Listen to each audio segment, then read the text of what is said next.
Hello, hello, everyone. Happy Thursday.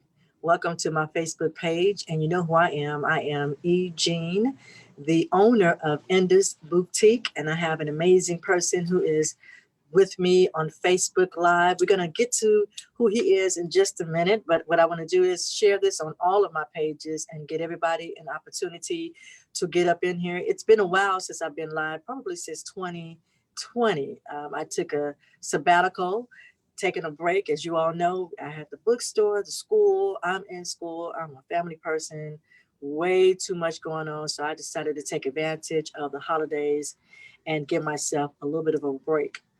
So I wanted to come in and start this year off on with a bang, and I have an amazing person who's going to help me to do that today.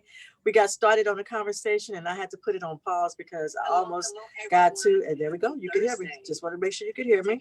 So when we started talking, I was like, oh, hold on 1 second. Hold that thought. Hold that thought.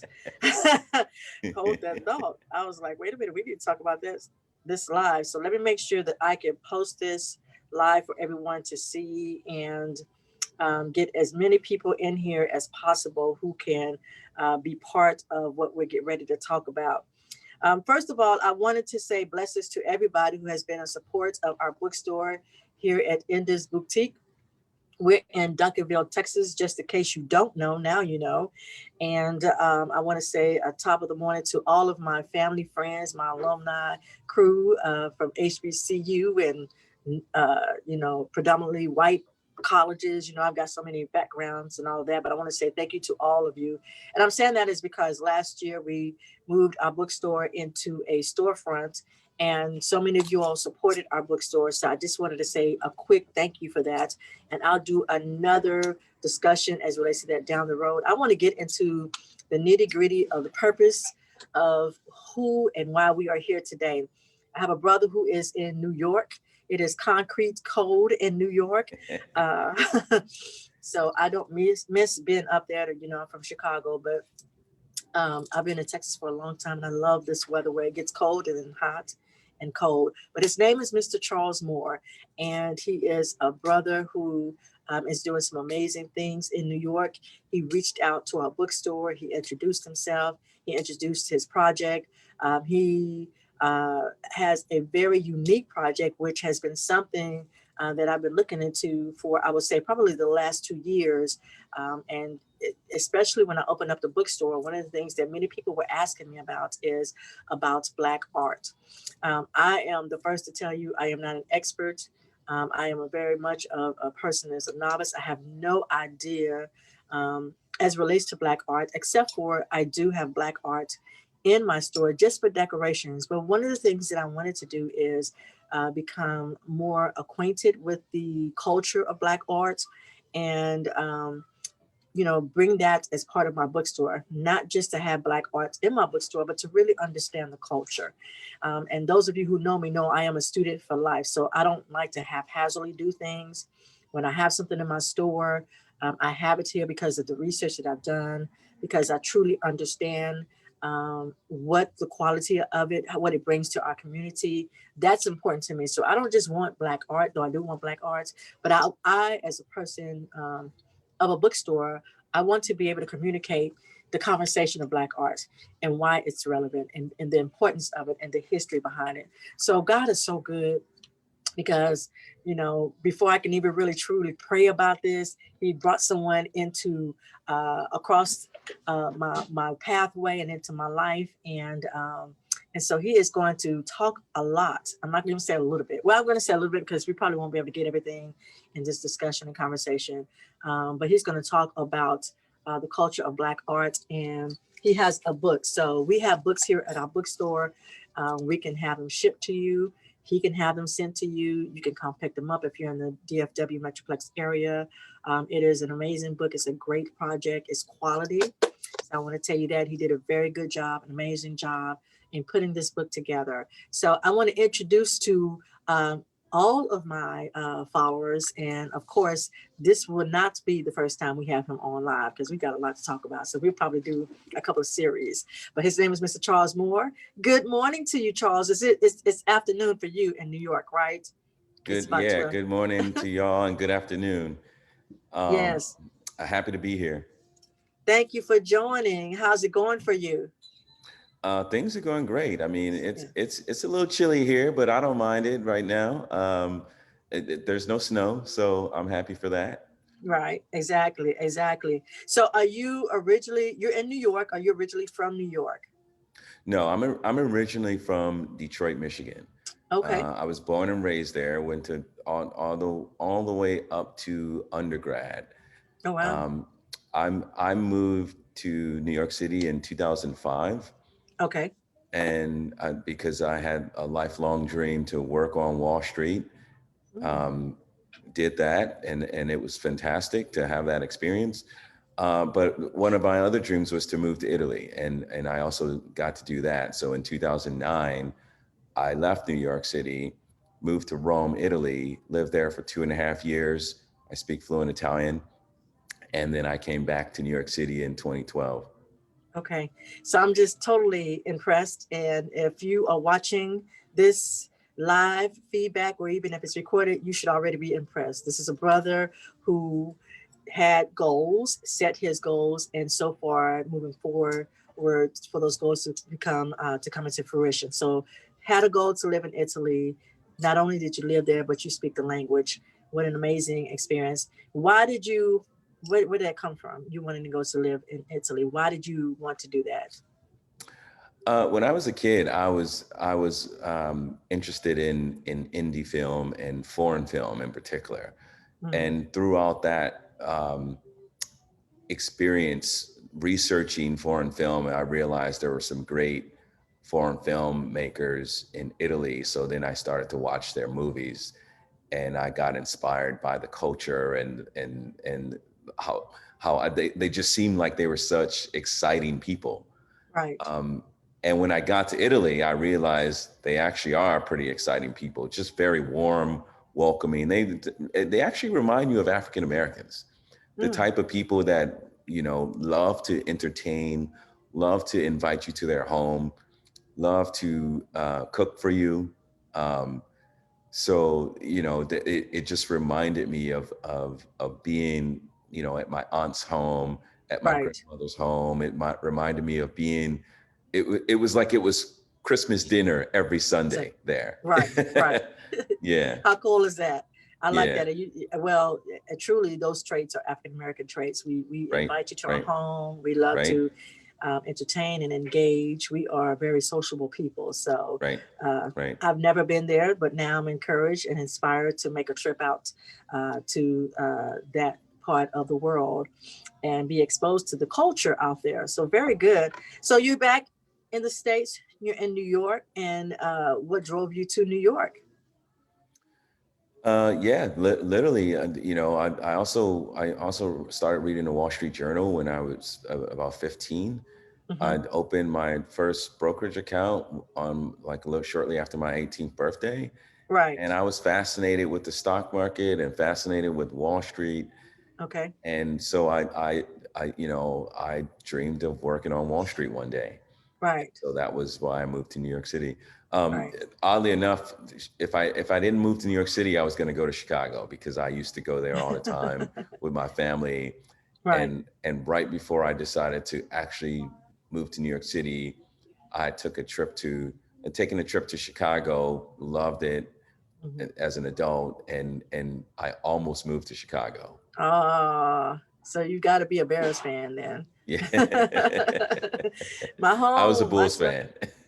Well, okay, I'll take the Bulls. We'll take the Yeah, Bulls. Absolutely. yeah. So, how was that experience working in New York? You know, being in the culture of all of that, the movers and the shakers, as it relates to the finances and stuff like that. Well, they always say if you can make it here, you can make it anywhere, and it really is Right. true. Right. New York is fast, and many people are very fast paced, Hmm. hustle, sharp tongue. You definitely have to develop thick skin very fast because some things are just business and not personal, and so you Right. shouldn't take it personally. And that came with experience, understanding the culture here. Okay.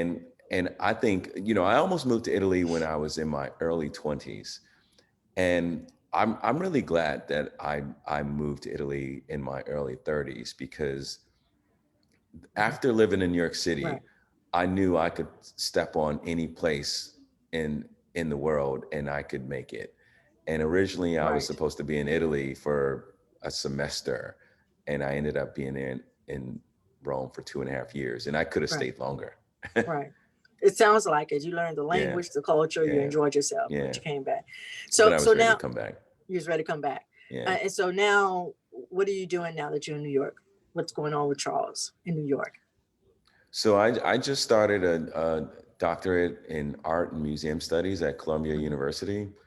And then I freelance, I write about art. I write for a number of publications, ArtNet, Artsy, Fine Art Connoisseur Magazine, Juxtapose mhm, Magazine, mhm. Culture Magazine. Pretty much every journal that is focused on art, I write for them.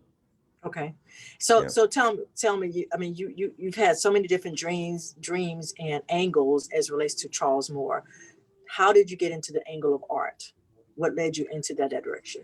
My mother, as Okay. far back as I could remember, my mother always collected art. She used to take me to local art fairs, and she would talk about the beauty of art all the time, and talk about the beauty of blackness in art. Mm, Before I ever heard anyone talk about that, I'd heard it right in my home. And so, um, and my mother, who is such a strong woman, and such a passionate person, and so to hear her talking about art as a kid, it always inspired me. So throughout my life, I always went to museums. I always went to galleries. I always um, was sort of you know, in my free time, I was going to the art museum. okay. Yeah, How cool. So you have a book that you recently that you published, and it is titled "The Black Market: A Guide to Arts Collecting," and it's a very good book. It's a fascinating book. Um, of course, you talked about that through the guidance and even the environments that you were raised, you became a person that was intrigued and eventually appreciate art, especially Black art. right. Um, Talk to us a little bit about your project. What made you decide to put together a book as relates to collecting and curating Black art? Yeah.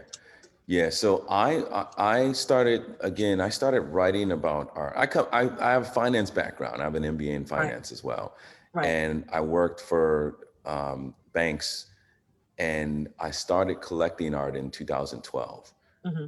And and I knew, like I said, art has always been a part of my life, and so I knew that when I started to think more about art than I did about banking, Hmm. I knew it was time for me to go.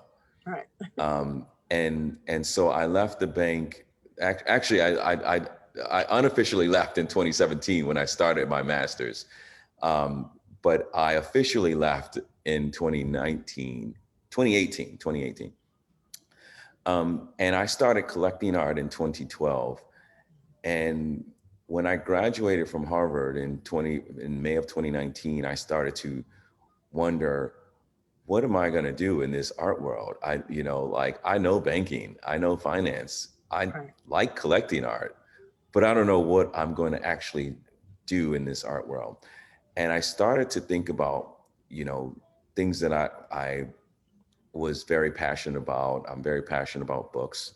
Hmm. And so I thought, maybe I should try to write about these artists that I'm fascinated with. And I reached out to a publication, ArtNet, and very important in the art world. And I met with one of the editors. Long story short, he was really excited about my master's thesis, and he wanted me to write for them, at least Right. for one article. So I wrote an article for them about an artist named Ed Clark. Look him up. He's just passed away shortly after that article was published, but an amazing artist. Spent a long time in Chicago, and he passed away in 2019. He was in his 90s. He had started painting in the 50s. Mm. So I published this article on Ed Clark, and immediately they want me to write another article. And I started to circulate that article to other journals, and another publication, Artsy, commissioned me for an article. Right. All this prior to starting my doctoral program, which was due to start summer of 2020. So this is fall of 2019. I write these two articles. Both journals hold on to them until February. They publish them on the same day, not even knowing that Wow. it wasn't on purpose. So I'm super excited about these articles being published on the same day. And of course, my wheels are turning on how to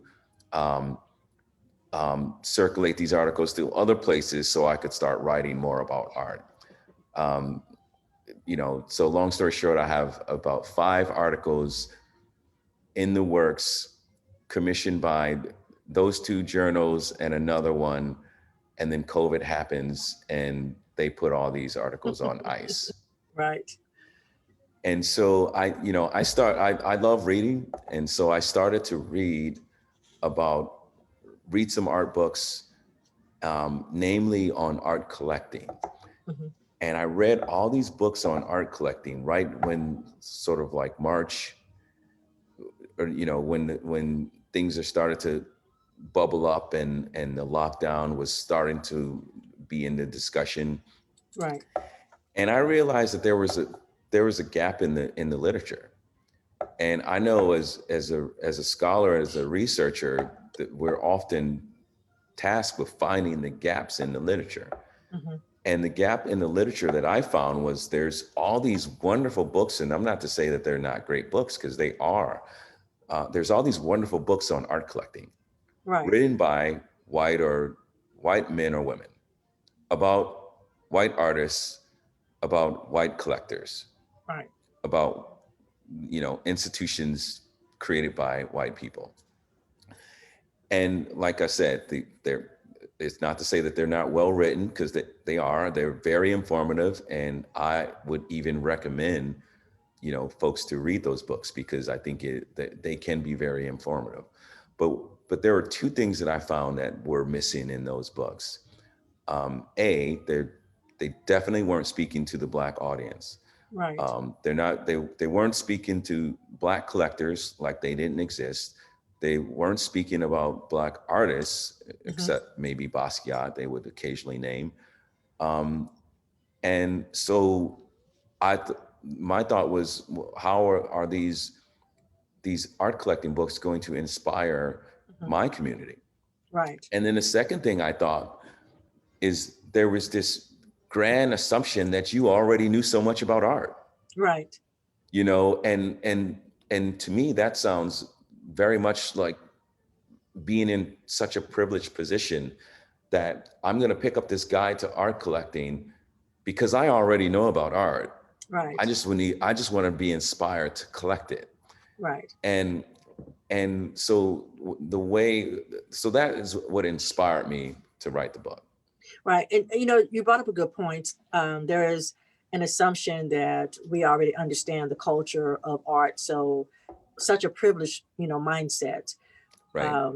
And I think that's in anything that exists. There is an assumption that we have some type of foundation of knowledge on it. And we really don't. Even when I opened a bookstore, yeah, I read books, but I don't know what it means to, curating books. That was like a terminology I had to pick up and understand. So just like I shared with art, I want to have art here in my bookstore and curate arts that has been, that's African-American arts.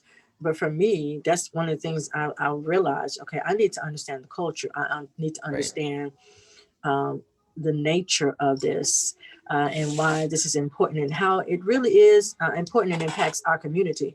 In your book, you have some amazing discussions. And of course, the first chapter says collect books before art, So, and I read that chapter because I was like, okay, it opens up with being a curator of books first before we get to art. Right. Why was that important for you to introduce the book with that first chapter? Because I wanted to make sure that when the art world is 95% white, Right. or even more. Yes. um, and I wanted to make sure that if a Black person who's curious and inspired, and all they needed was the blueprint, I want to make sure I'm giving them the blueprint. And Okay. the blueprint isn't go out and buy some art today. Hmm. The blueprint is learn about the art first, learn about art collecting first, learn about what inspires the artist also, Right. and also learn about how to look at art, you know. And so I thought, there's so many types of books Hmm. that really have inspired not only the artists but the art collectors and also myself. And so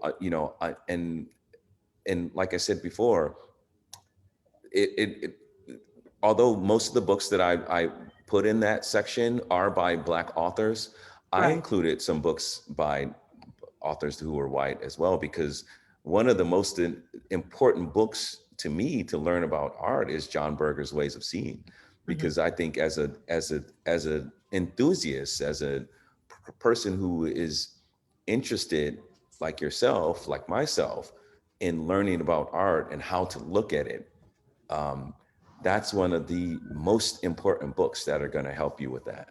Right.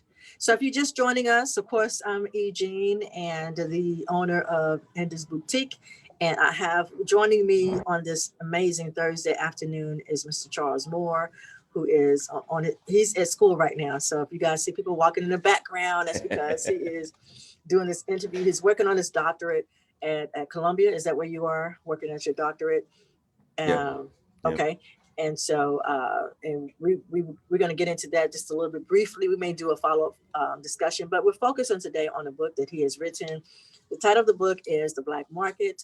We have it here in our bookstore, and it is a guide to collecting art or art collecting. So let me say this. One of the things that you shared in your book is that there's an artist that's born, you know, what you said every, and let me not misquote, but you said one Black artist is born every decade, Right. and so that was interesting to hear that. And when you say one Black artist is born every decade, are you talking from a historical perspective?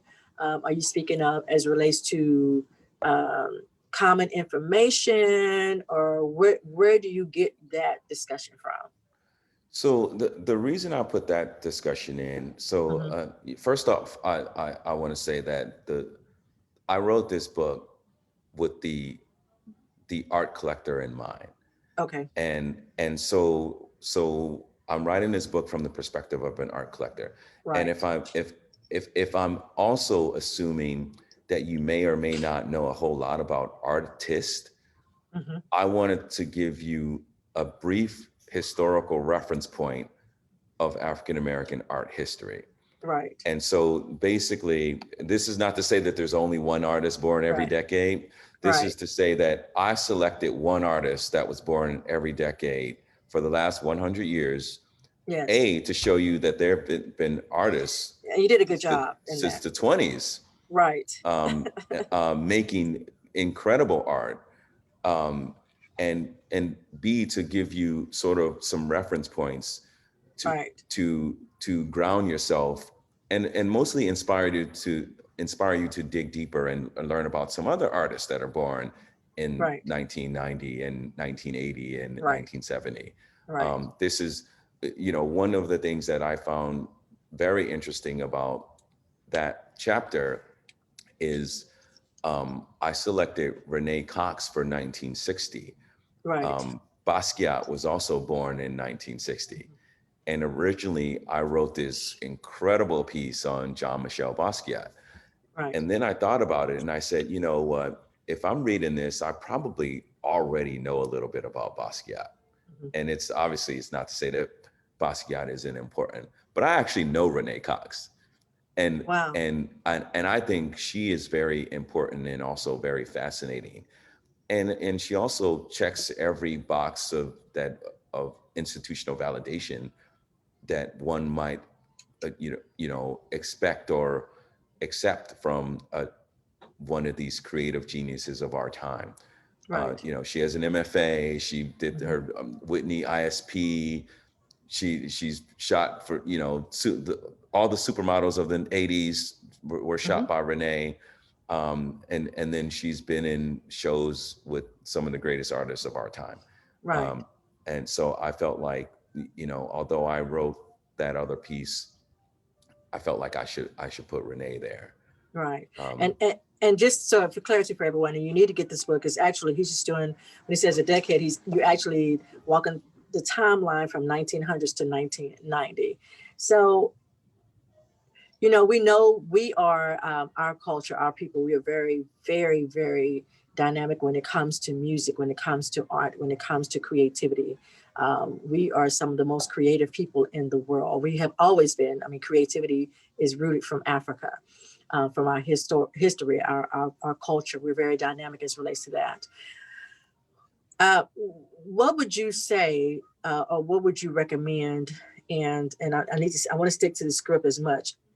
Well, we talked about the theme of the book. We talked about your main audience, but as a person who's maybe an educator or in school, what can we do to provide a greater pathway for our young people who are looking to become art collectors? Because again, you're coming from the perspective of an art collector. So not just people who are creating art, but art collectors, because that's a whole different kind of right, lane. It's just like right, you have people who are musicians, but you have others who, you or know, music enthusiasts, they go and they buy the top album, or back right, in the day, I was right. album, but CDs, Anyone they can collect. downstream. Not everyone can be the artist. Exactly. So for someone to be a collector, to be to appreciate the talent Hmm. and the world, even because you say you started as a young person, you grew up in a home where your mom talked Hmm. about it.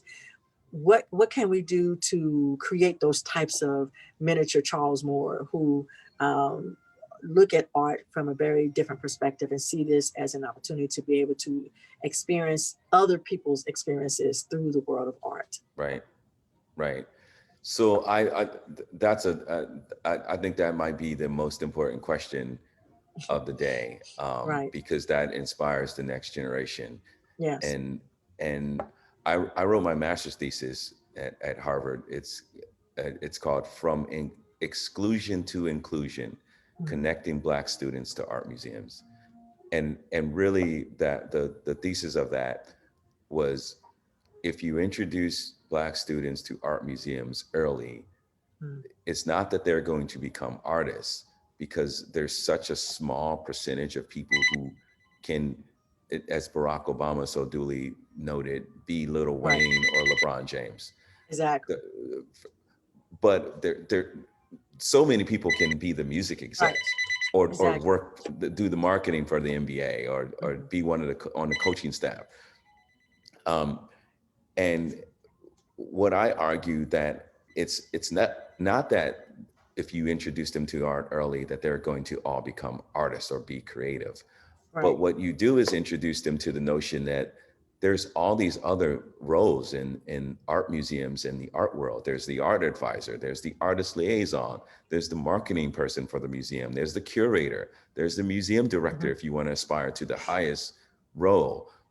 There's a gallery. You could be the gallery owner, you could be the gallery director, you could be the salesperson. There's so many different things in the art world's ecosystem that if you were not inspired and introduced early, you Mhm. don't know that art writing is an actual job. Yeah, this is a You know, career. This is a different you type of know, career that you don't hear you about, know. like you're sharing. Yeah, Yeah, and and I like so that. and so I argued that in the paper, um, but I think the most important thing is introduction, and take them to the art museums. And many of them are free. Many of them, for a nominal annual fee. You can have annual membership, and you can Mhm. attend as many times as you want throughout that year. Right. Usually it's like $100 for a family membership. And it may be a lot for some people, but when you think about that, you can go every day for free for the entire year. It's actually not. Right. Um, We spend And I more than think that on all types of absolutely, things. Yes, absolutely. And I think it's very important to show up, because if you don't show up, then you can complain about what's on the wall all you want, but if you're not in the room, then they're not going to change what's on the wall. exactly. You So know. those of you who are joining us, thank you so much for joining us. We are, of course, we're discussing and talking about the importance of Black arts, but just not Black art, but the role that we can play when it comes to Black art, whether we are curators of Black art, collecting, whether we are those who market Black art. You talk about just different angles as relates to how we can be involved and more in tune into Black art. And and I really didn't think about those types of directions or those methods until you and I start talking more about that just now. Hmm. Because we think from a very limited perspective. We always sometimes think from the piece of the artist, but there are so many different, I mean, you're talking about someone who owns a museum of art, that collects art, that promotes art, that curates art, that writes about art, like you said, and this starts at a very young age. So I do want to get out there and talk to parents and say, hey, and of course, right now we have a very unique situation with COVID-19. So going to the museum is not always as easy, but thank God for social media and the platform And where we books. need to, and books, exactly. Social media, the platform, and books, where we need to place this into the hands of our young folks so that we can see them manifest into areas that maybe they wouldn't typically be introduced to. It's more to us than uh, acting. And I love my actors. It's more to us than music. And I'm a musician, so I love music. But we have people who write books. We have people who are artists. And we need to expose our young folks and even those of us as adults more into this world and culture and have more appreciation as it relates to it. Because something you said, that is what percentage Caucasian that we hear about it. And that's what was the percentage that you gave out? You gave out a percentage earlier as it relates Oh, to art. well, the percentages are so skewed. Take a Yeah, place like Detroit, Michigan, that right. has the highest population of African Americans in the metropolitan area, 83%. Hmm. You can look that up. But if you look at their most important art institution, which is the Detroit Institute of Art, it Right, is one of the largest art museums in the entire country, right. right there in the heart of the city, Wow, with attendance by that same community being under 5% wow. of the entire museum. Yeah. And that's not 5% of the community, that's Right. 5% of the museum attendance. Wow. You know what? And I think it's just information. We need to do a better job of those media outlets. We need to do a much better job of making sure that our information is out there uh, in the eyes and in the hands and in the faces of people. And it's interesting because you would think with social media, with all of this, um, the exposure will be greater. But there's so much competitive things out there, and Right, right, unfortunately, art is not. It's not even at the tip of the iceberg as it relates right. to people knowing the value of art. We see it, we appreciate it, but we don't really understand the culture and the dynamics when it comes to that. And somehow we have to figure out a way to come together as a community and make sure that this is part of the discussion and the narrative of who we are. And I'm sure artists would appreciate us raising the bar of conversation as relates to that, making them Absolutely. to be part of that discussion and narrative. So we got to figure out a way to do that. But you're doing one way. You're doing it. You have information in the book. This is a good way to start. This conversation that we're having today is a good way to start. We're getting ready to go into Black history, and so I would say instead of just using Black history to talk about the traditions of what European tells us our Black history is, we Right. need to speak our own narrative and be inclusive of people who have done some amazing things um, today, yesterday, and even those who are looking forward to the future to create history, especially from the art world. So, Charles, let's look at we when someone reads your book, what do you want them to get out of your book? What message? Um, that art is accessible, even though we Okay. think that it's not. I know there are so many people that say to me, um, the art museums don't have anything for us. The art Mm, galleries aren't welcoming to us. The art wow. fairs are overwhelming. And all those things are true. All those Right. things are true. However, with armed with knowledge, armed with experience, and being inspired, I think all that can change. Right. The artists are starting to see a change from that Hmm. perspective. So you're seeing rock stars right now. Derek Adams, look him up. Right. Nina Chanel Abney, Right. just had a deal with Uno cards, and she has her own um, set of Uno cards. Right. Um, and Love she's a it. painter. She's a painter. So it's not to Mhm. say that she's just putting her name on objects. Micheline Thomas has a Dior bag. Mhm. So they're rock stars right now. So but what I would hope that armed with knowledge, you can confidently walk into an art gallery and understand that, like, sometimes that within those four white walls, that they're not welcoming to you, but that sort of um, mentality is actually tradition in the art gallery world. I'm not saying that Right. it's always or should be, but you walk into the space, and the young lady behind the desk isn't the salesperson, and Right. she's trained to not say anything to you. Right. Um, and art museums have hundreds and hundreds of years of history. Um, and so, with that being said, yes, there's a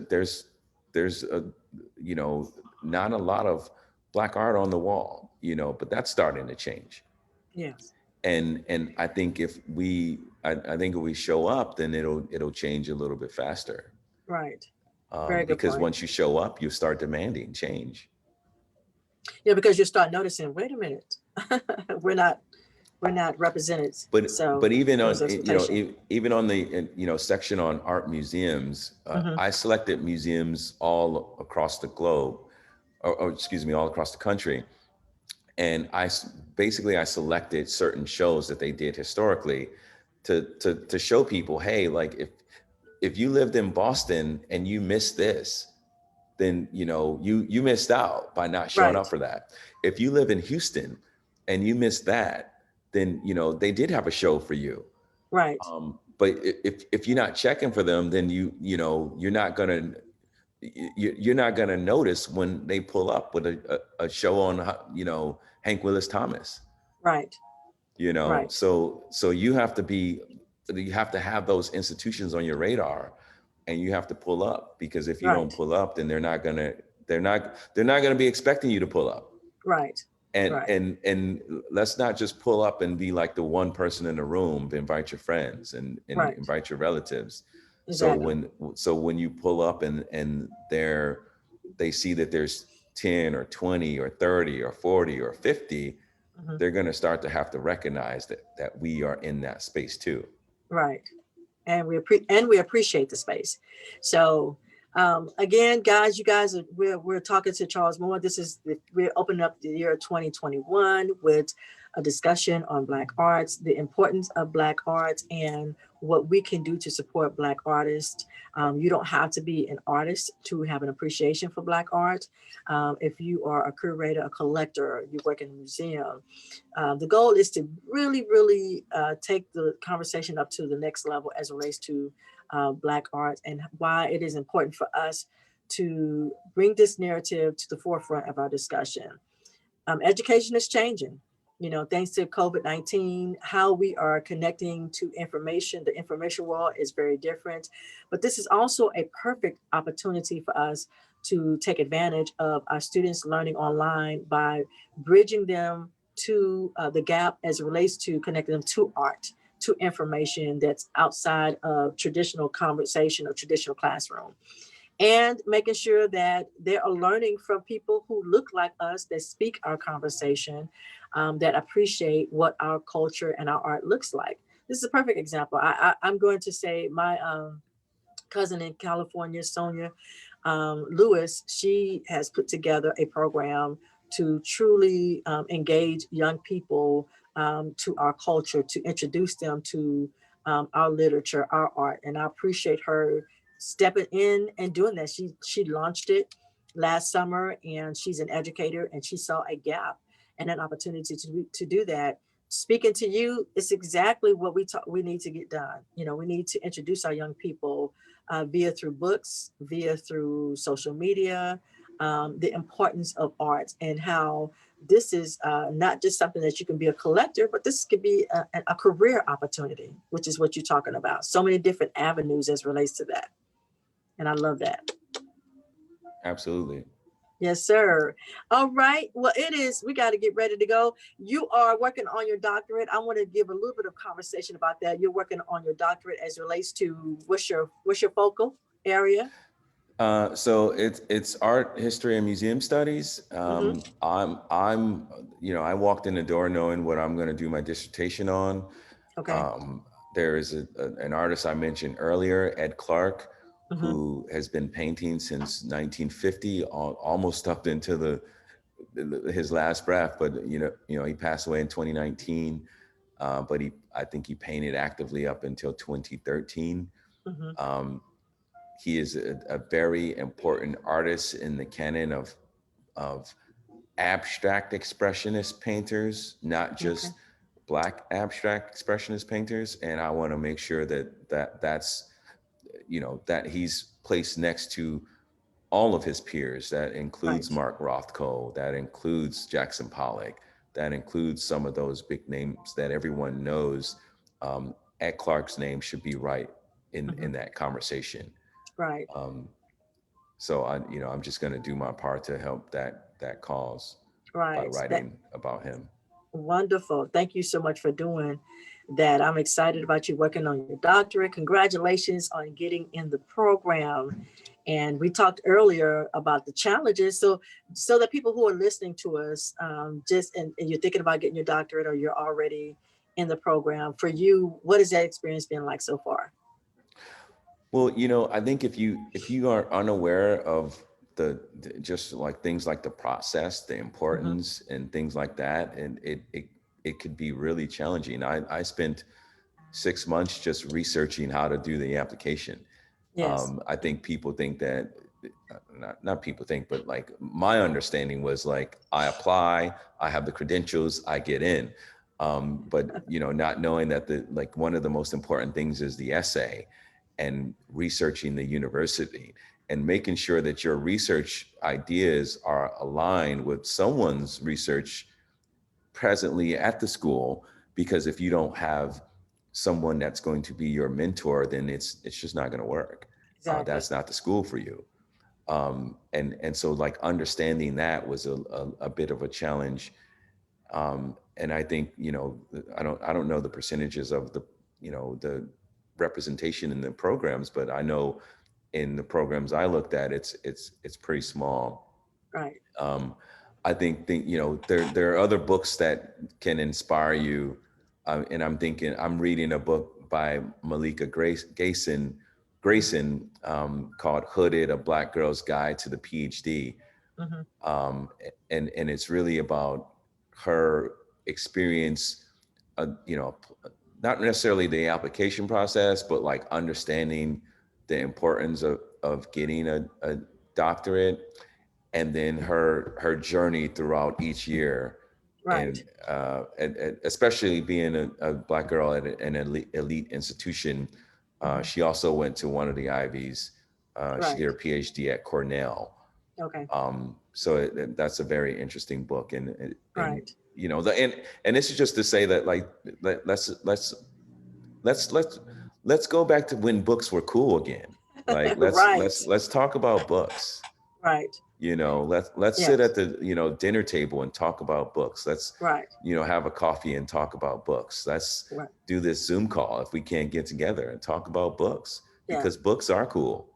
They really are. And that's what made me open up a bookstore, because I was like, you know what? I need to open up a bookstore. This is something really cool and neat to have. And, and I appreciate the ability to download, but having a textbook and reading a book, which improves, our conversation, our language, our understanding, our imagination. A lot of people don't really understand. Even when I hear people say, I don't like to read, it's such a trap that we place ourselves into, not understanding we're creating limitations and building up walls is unnecessary. Reading just opens up so much for us, and we just really don't get that and don't understand. And I used to be one of those people. I don't know why I would say I don't like to read when you have to read to be in school. Uh, Absolutely. it's required. But I agree with you. Definitely, I want to talk more with people who are working on their PhD and their doctorate, whatever their focal study is. We do need to have more conversation about that. People who are wanting to step to the next level, understanding the process. That's not discussed enough. It's just so many different things out there that we are shortchanged on as it relates to what that process looked like. Some of it is very intentional. Right. It's systematically Right. intentional to prevent Right. us from going to the next level. And thank God there are people who are breaking those glass ceilings. But I think it's our responsibility to go back and make sure that as we break those glass ceilings, we bring people along, like you said, Absolutely. with us to the There's, table. there's, there's not enough. We're going to need a million more. We need more. That's one of the things that I want to do as here at the bookstore is create those types of clusters so that, like you talk about the master thesis, people need to understand when you're going to a master's, the importance of your master's thesis and how that sets you up for the next level and not be haphazard with that. Something I had to learn, over Right. time Right. that I really didn't get. I just knew I needed a master's, but I didn't understand Right. what that meant. Right. I just Right. knew that was like, you have to get a master's. Okay, what does that mean? So didn't know that. Yeah, that real quick. I know we're gone. An interesting story about my master's thesis is Right. I actually wanted to write about this artist, Giorgio Morandi, Mhm. and my professor said to me, she said, Charles, that's that's great that you spent this time in Italy and but we don't need another paper on a dead Italian painter who painted, plates and bowls and cups. and she said, we need something more important. And my master's thesis was actually my plan B. Right. And she really pushed me into writing that. Right. And that paper opened so many doors. And I know it would have been fun to write about Giorgio Morandi, but it would have been dull and not uninteresting to Having a anyone except mentor. myself. Yeah, having a good Right. mentor is very, very important. And I was Right. blessed to get some mentors then and even now have some mentors. So I truly encourage people, if you are working on your master's or your doctorate, get mentors in place that truly understand the value of developing a quality project that will take you and prepare you to the next level. Because you're right, as a student, you come in with this mindset of what you want to do. And then, if you are surrounded by the right people, they're going to help guide you. And then let you know, hey, you can write about that down the road, but this is what you need to take you to the next level. So then when you get to the next level, you can write about anything that you want. You can write about tie shoes and people would appreciate that. Shoelaces, and they appreciate that. Mm-hmm. So we can talk more about that, and we shall, and we will before this year ends. I thank you so much. I've held you long enough. I know you're on campus and you've got to get your studies in and stuff like that. Please tell the family I said hello. And you're a father of a 2-year-old, huh? Yep. And how's that going for you? It's interesting. Yes. Especially during this time. It's very interesting. Yeah. But it's kind of cool. So congratulations to you and to your family. Congratulations on your book. Let's talk more about how can they connect with you. Do you have a website? I do have a website. Okay. I do have a website. It's interesting because Charles Moore is a very common name. So I have to include my middle name. So it's charlessmoore.com. Okay. And I'm pretty active on Instagram. And so my Instagram handle is Champagne and Vitamins. And where did we get that from? Yeah, that's a real quick. I was in Monaco for my 40th birthday, and I'm sitting in the hotel, and we're about to go out, and we're we're cracking open a bottle of champagne before we go out, and I take a vitamin, and they look at me and they go, "What are you doing?" I said, "I'm, you know, staying healthy while I drink champagne and vitamins." And I pop a vitamin, drink a sip of champagne, and I thought that's an interesting name. Right. That's a very interesting name. Very, very interesting. Give a shout out to your family before we let you go. Cool. Cool. Shout out to everyone. Shout out to Yeah. everyone. Shout out to my mom who Okay. inspired me to think about art, collect art, and be passionate about art. Cheryl Yeah. Moore, my mother. Yeah, yeah, absolutely. All right, everybody. Well, thank you so much, Charles, for joining us. And again, I am E. Jean with Enda's Boutique. We have his book here at the bookstore in the Metroplex area. It's on our website. And of course, we also post it on our social media. And you can also go to his website, Charles. Give me your website one more time, CharlesSmore.com. charlessmore.com. But Very good. and before we go, I definitely want to say thank you for having me Yes. on your show, and thank you for inviting me to talk to your community and your clients. I really All right. appreciate it. Well, what we're going to do is we're going to follow up with you since we have November, I'm already at the end, that's the end of the year. So February is what the United States has deemed to be Black History Month. So what I would like to do is come back to you in February. Let's talk about somebody who, from historical perspective, maybe do a little bit of conversation about that person and out of your book. Let's do that, Yeah, let's do and it. and then in March we have as Women's Month, so maybe we can show some love to a female artist that's out there, and go find her for me, and we do a three-way conversation on I Zoom. know quite a few that I are know you doing do. incredible things, and they Let's would do love to this. talk.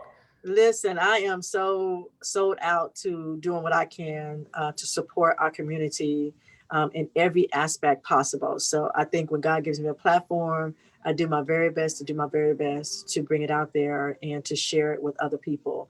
And, the one thing I can't do is tell everybody we need to take it to the next level. And I don't take it to the next level. So, you Absolutely. know, so let's put that together. And for February and March, put on your calendar. And so this is the last Thursday of the month. So I'm gonna lock him in live. So for the next 3 months, next 2 months, we're gonna have Charles Moore come back to us. And I'm going to encourage parents. I'm going to encourage people, those of you who need to know more about art, to join us for the next 2 months. We are going to talk about art. So we're going to talk about the history of art, and whoever he brings with us, that's who we're going to have. And then we're going to show some love to the sisters in this wonderful world of arts in the month of March. So it's going to be Charles and Jean kicking it on the fourth Thursday. Is that cool with you? Can you do that for That's me? good. Yeah, let's All do right. it. Tell your professors, give me a little bit of your time away from your doctorate. Not much, just a little bit. And we're going to talk more about that. All right, guys, this is Charles Moore, and this is E. Jean with Enda's Boutique. We appreciate everybody. Charles, you hold on for just a minute. You guys make sure you continue to go to our website. It's endasboutique.com. That's endasboutique.com. We have his books. So make sure you go and show him some love. Our independent author. Make sure you get this book. Get yourself prepared for next month's discussion, as well as the March discussion. So you won't be out of the know, you'll be in the know. All right. We get with you guys later on. Make sure you stay safe. Make sure you stay coronavirus free. God bless you all. And I can't wait to see you on next Thursday when we talk to more independent authors. God bless.